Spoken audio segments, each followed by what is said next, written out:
ನಮಸ್ಕಾರ ವೀಕ್ಷಕರೇ, ಜನರಲ್ ಕೂಗು ನ್ಯೂಸ್ಗೆ ಸ್ವಾಗತ. ವಾರ್ತೆಗಳ ವಿವರ. ತಾಳಿಕೋಟೆ ಪಟ್ಟಣದಲ್ಲಿ ಸೋಮವಾರ ವಿಜಯಪುರ ಜಿಲ್ಲಾ 16ನೇ ಸಾಹಿತ್ಯ ಸಮ್ಮೇಳನಕ್ಕೆ ಶಾಸಕ ಎಸ್ ಪಾಟೀಲ್ ನಡಾವಿ ವಿದ್ಯುಕ್ತವಾಗಿ ಚಾಲನೆ ನೀಡಿದರು. ಸಮಾರಂಭವನ್ನು ಉಸ್ತುವಾರಿ ಸಚಿವ ಎಂಸಿ ಬನಗೂಳಿ ಉದ್ಘಾಟಿಸಿ ಮಾತನಾಡಿ, ರಾಜ್ಯ ಸರ್ಕಾರ ಕನ್ನಡ ಭಾಷೆ ನುಡಿಸಲು ಸಕಲ ಯೋಜನೆಗಳನ್ನು ಹಾಕಿಕೊಳ್ಳುತ್ತಿದೆ. ನೀರಾವರಿ ಯೋಜನೆಗಳನ್ನು ಅನುಷ್ಠಾನಗೊಳಿಸಲು ಸರ್ಕಾರ ಬದ್ಧವಾಗಿದೆ. ಅದಕ್ಕೆ ಕೇಂದ್ರದ ನೆರವು ಅಗತ್ಯವಾಗಿದೆ ಎಂದರು.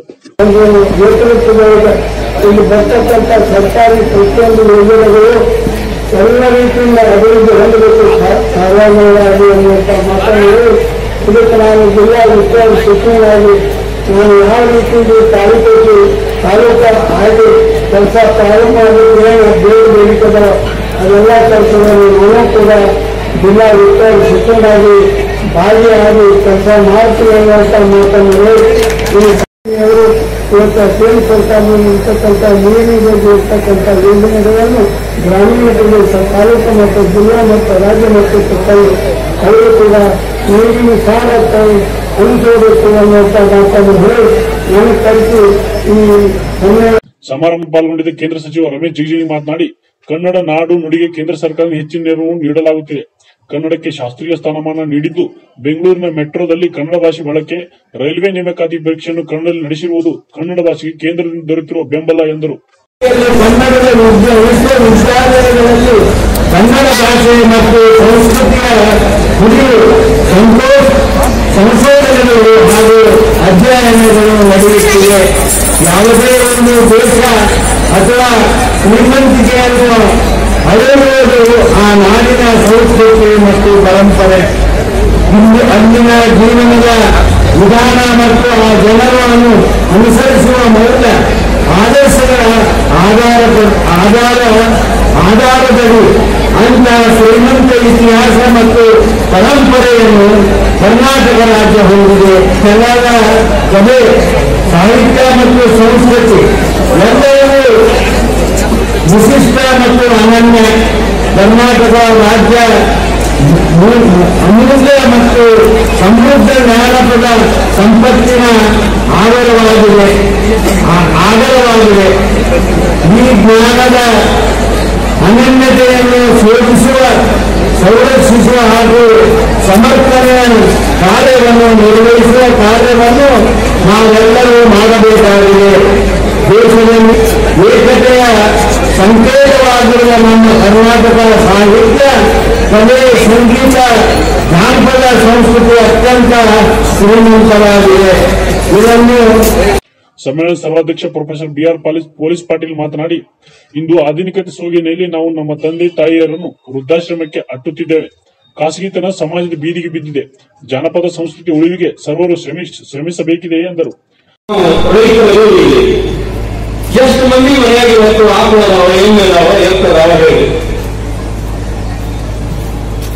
ನಾನು ಹೇಳಿದೆ.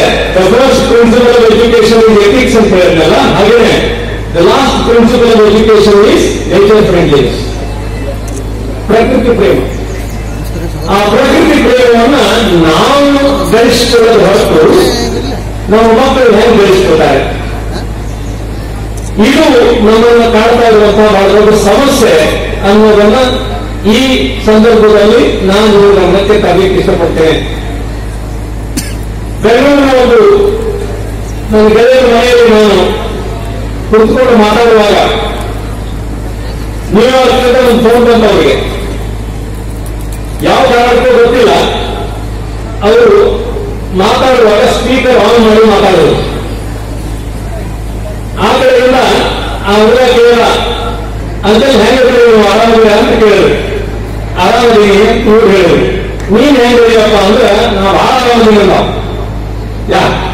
ಯಾಕೆ ಅಂದ್ರೆ ನಾನು ನನ್ನ ಹೆಂಡತಿ ಪ್ರತಿ ತಿಂಗಳು 1.5 ಕೋಟಿ ರೂಪಾಯಿ ಗಳಿಸ್ತೇವೆ, ಬಹಳ ಆರಾಮದೀವಿ. ಅದು ಮುಂದೆ ಒಂದು ಪ್ರಶ್ನೆ ಕೇಳಿದ ಇವರಿಗೆ, could you please do me a favour dear uncle ಅಂದ. ಏನು ಅಂತ ಇವ್ರು ಕೇಳಿದ್ರು. ಒಂದು ಉಪಕಾರ ಮಾಡ್ತೀರ ಅಲ್ಲ. ಏನು ಅಂದ್ರೆ ಹಳ್ಳಿಯೊಳಗಲ್ಲ, ನಮ್ಮ ಅಪ್ಪ ಅಮ್ಮ ಅವ್ರಿಗಾಗಿ ಒಂದು ಒಳ್ಳೆ ವೃದ್ಧಾಶ್ರಮ ನೋಡಿರ್ತೀರಾ ಅಂತ ಕೇಳ. ವೃದ್ಧಾಶ್ರಮದ ಕಲ್ಪನೆ ಭಾರತೀಯ ಸಂಸ್ಕೃತಿಯಲ್ಲಿ ಇಲ್ಲ. ಪರದೇಶದಿಂದ ಆಮದಾಗಿರುವಂತಹದ್ದು. ಅಂದ್ರೆ ನಮ್ಮ ಮಕ್ಕಳು ವಿದ್ಯೆ ಗಳಿಸಿ ಪರದೇಶಕ್ಕೆ ಹೋಗಿ ಆ ಪರದೇಶಿಗಳ ನಡವಳಿಕೆಯನ್ನ ರೂಪಿಸಿಕೊಂಡು ಇಲ್ಲಿ ತಮ್ಮ ತಂದೆ ತಾಯಿಗಳಿಗೆ ವೃದ್ಧಾಶ್ರಮಕ್ಕೆ ತಳ್ಳುವಂತಹ ಪ್ರಯತ್ನ ಮಾಡ್ತಾರಲ್ಲ. ಯಾವ ಪುರುಷಾರ್ಥಕ್ಕೆ ನಾವು ನಮ್ಮ ಮಕ್ಕಳಿಗೆ ಇಂಥ ವಿದ್ಯೆಯನ್ನು ಕೊಡಬೇಕು? ಇದು ನಮ್ಮ ಮುಂದೆ ಇರುವಂತಹ ಬಹಳ ದೊಡ್ಡ ಸಮಸ್ಯೆ. ಆ ಕಾರಣದಿಂದಾಗಿ ನಾವೆಲ್ಲರೂ ಒಂದು ಸಂಕಲ್ಪ ಮಾಡೋಣ. ಏನು ಅಂದ್ರೆ, ನಮ್ಮ ಮಕ್ಕಳನ್ನ ನಾವು ನಮ್ಮ ಸಂಸ್ಕೃತಿಯ ಹಿಡಿದ ಬೀಜ ಮಾಡೋಣ. ಹಿಡಿದ ಬೀಜ ಅಂದ್ರೆ ನಿಮಗೆ ಗೊತ್ತದ. ವಿವಿಧ ಕಲಾತಂಡಗಳು ಕಾರ್ಯಕ್ರಮದ ಮುಖ್ಯ ವೇದಿಕೆಗೆ ಆಗಮಿಸಿ ನೆರೆದ ಜನರ ಗಮನ ಸೆಳೆದರು. ವಿವಿಧ ಶಾಲೆಗಳಿಂದ ವಾದ್ಯ ವೈಭವ ಜನರ ಮನಸೂರೆಗೊಳಿಸಿತು.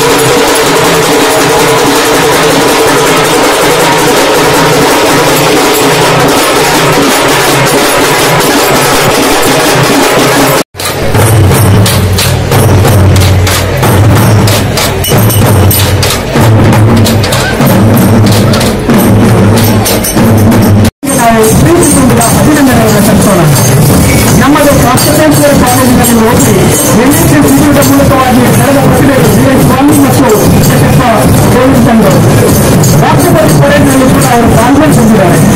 ಹೀಗಾಗಿ ಅವರಿಗೆ ಕೂಡ ನಾವು ಆತ್ಮೀಯವಾದ ಖಾಲಿ ಮಾಡಿ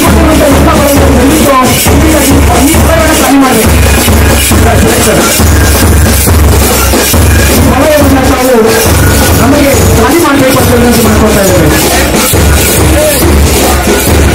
ಕೇಂದ್ರ ಸಚಿವ ರಮೇಶ್ ಜಿಗಜಿಣಗಿ, ಶಾಸಕ ದ್ವಯರಾದ ಎಸ್ ಪಾಟೀಲ್ ನಡಹಳ್ಳಿ ಹಾಗೂ ದೇವರಿಪುರಿ ಶಾಸಕ ಸೋಮನಗೌಡ ಪಾಟೀಲ್ ಸಾಸನೂರ್ ಸರ್ವಾಧ್ಯಕ್ಷರ ಮೆರವಣಿಗೆಯಲ್ಲಿ ಡೊಳ್ಳು ಬಾರಿಸಿ ಗಮನ ಸೆಳೆದರು. ಗಾಯಕ ವೀರೇಶ್ ವಾಲಿ ಹಾಗೂ ತಂಡದವರು ನಾಡಗೀತೆ ಹಾಡಿದರು. ವಿಧಾನ ಪರಿಷತ್ ಸದಸ್ಯ ಅರುಣ್ ಶಾಪೂರ್, ಜಿಲ್ಲಾ ಪಂಚಾಯತ್ ಉಪಾಧ್ಯಕ್ಷ ಪ್ರಭುಗೌಡ ದೇಸಾಯಿ, ಕಸಪ ಅಧ್ಯಕ್ಷ ಜಿಲ್ಲಾಧ್ಯಕ್ಷ ಮಲ್ಲಿಕಾರ್ಜುನ್ ಹೆಂಡಿಗೇರಿ, ಜಿಲ್ಲಾ ಪಂಚಾಯತ್ ಸದಸ್ಯ ಜ್ಯೋತಿ ಅಸ್ಕಿ, ತಾಲೂಕು ಕಸಪ ಅಧ್ಯಕ್ಷೆ Sumangala Kolur, MB Navadagi, SM Sajjan, SH Patil, Basanagouda Madagi, Ashok Hanchali ಮತ್ತಿತರರು ಪಾಲ್ಗೊಂಡಿದ್ದರು. ಸಮ್ಮೇಳನದಲ್ಲಿ ಸಾಹಿತ್ಯಾಸಕ್ತರಿಗೆ ಉಚಿತ ವೈದ್ಯಕೀಯ ಸೇವೆ. ಸಮ್ಮೇಳನಕ್ಕೆ ಆಗಮಿಸುವ ಸಾಹಿತ್ಯಾಭಿಮಾನಿಗಳ ಆರೋಗ್ಯದಲ್ಲಿ ಏರುಪೇರಾದರೆ ಅವರಿಗೆ ಚಿಕಿತ್ಸೆ ನೀಡಲು ತಾಳಿಕೋಟಿ ಸಮುದಾಯ ಆರೋಗ್ಯ ಕೇಂದ್ರದಿಂದ ಉಚಿತ ವೈದ್ಯಕೀಯ ಸೇವೆಯನ್ನು ನೀಡಲು ವ್ಯವಸ್ಥೆ ಮಾಡಲಾಗಿದೆ.